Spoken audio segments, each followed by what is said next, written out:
Elm Logistics. For all your logistic needs, call 631-299-3595. That's 631-299-3595. Elm Global Logistics. Pride, performance, and partnerships.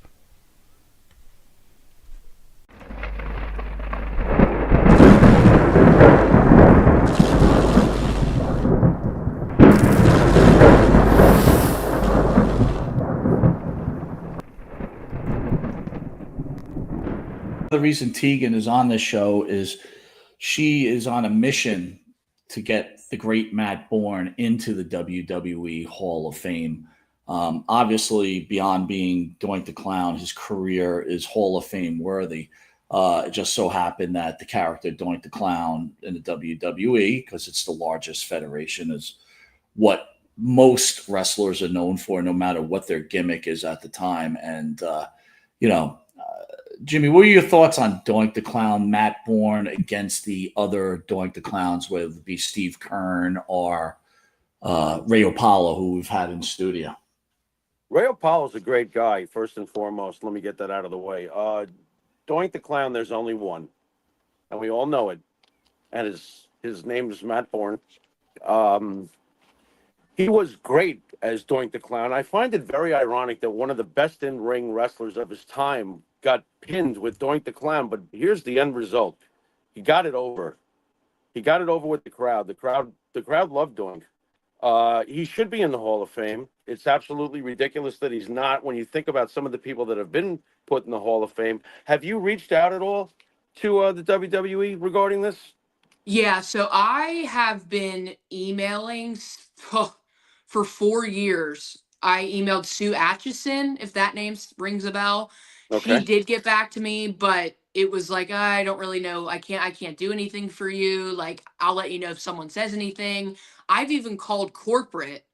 I would call them weekly, once a week, and I would get somebody, and I would say, can you send me over to Paul Levesque? They would send me over to Paul Levesque, and it would go straight to voicemail. And I'm like, and I couldn't even leave a voicemail. So I even tried Twitter. The tweet didn't do anything. I recently called 2 weeks ago. Nobody picked up, which was weird to me, like that nobody picked up.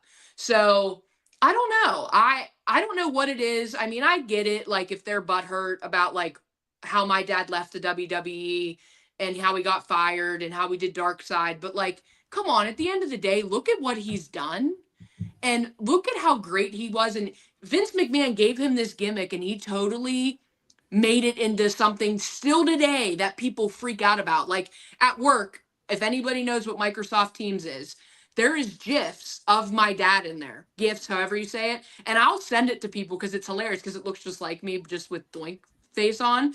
And I send it like he's laughing or he's fighting. Right. And they're like, Tegan, that is so cool that your dad is a GIF. And I'm like, I know, it's crazy. But like, he's not in the Hall of Fame? That's crazy to me. Doink was unsettling, Mike.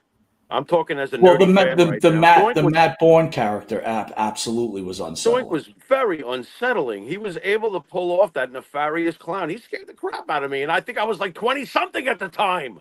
Yeah, went by he him. was good like that. He was real, like he was he made it his own, and you know, he also, because I knew parts of like he was very silly. So like the silly parts when Doink would like, you know, make those weird motions or squirt you with the flour or just all the little weird shit. Like my dad acted like that in real life, like with his kids.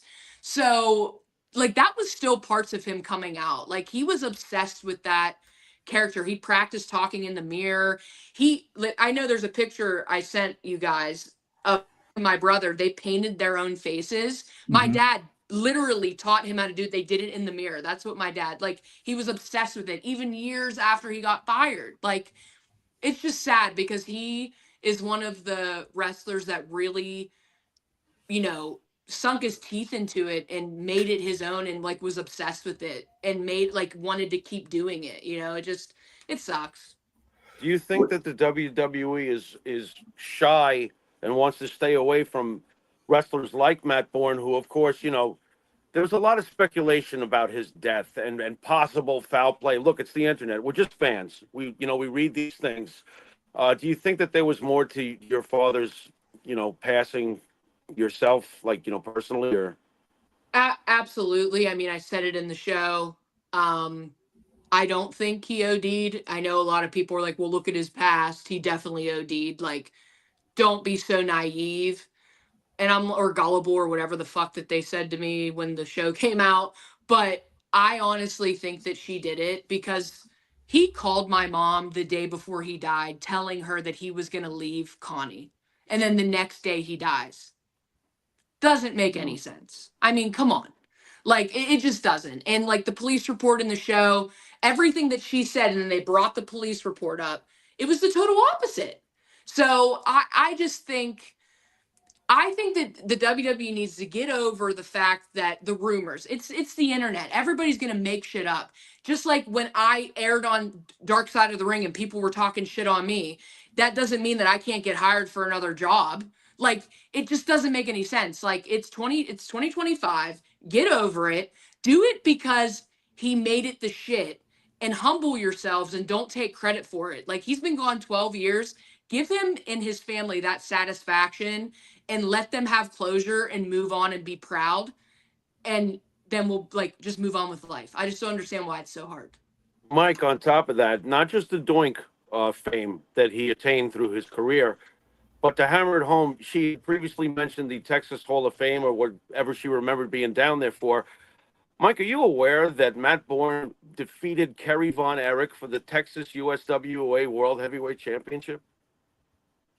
Does that circle and underline for the purists out there that not only for Doink the Clown, because you're gonna have the purists that are like, oh, it was just Doink. Nah, well, you know what?